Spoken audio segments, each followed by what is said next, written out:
Finding yourself in the wake of a storm with a damaged roof is probably every homeowner's worst nightmare. In Georgia, we see a lot of rainfall throughout the year, and with all of our tree cover, we get more than our fair share of damaged roofs. But no matter where you're located, we want to help you be prepared if you ever find yourself facing damage from a storm.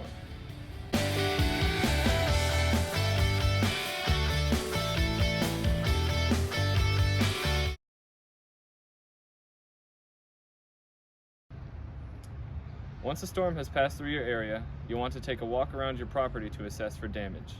The types of damage you'll want to be on the lookout for are wind damage, hail damage, tree and debris damage, and let's talk a little bit more about each of those now.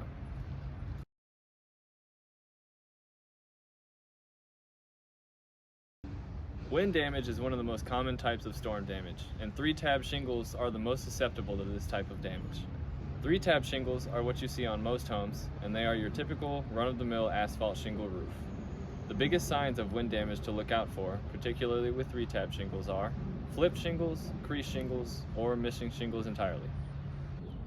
Wind damage is sometimes hard to spot from the ground, so if you aren't sure if your shingles have suffered wind damage, you can always contact a local roofing contractor to do the inspection for you.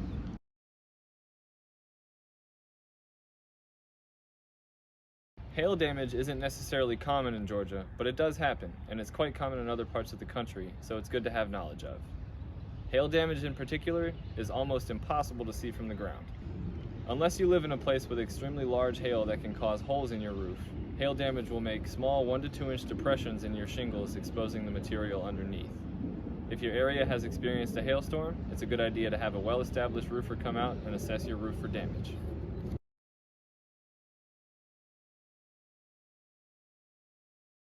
Tree and debris damage is a big problem in Georgia.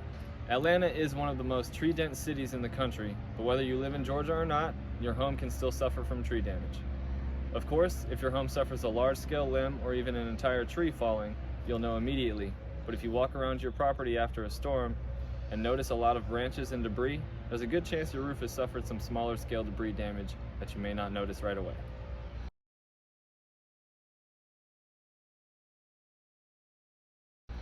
There are some other signs of storm damage to be on the lookout for once a storm passes. Some of these include drywall cracking, water puddles on the ground, water stains on the ceiling, temperature fluctuations inside, and mold or mildew stains. If you see any of these signs, again, it's in your best interest to have a roofer come check your property for any unseen but potentially disastrous problems.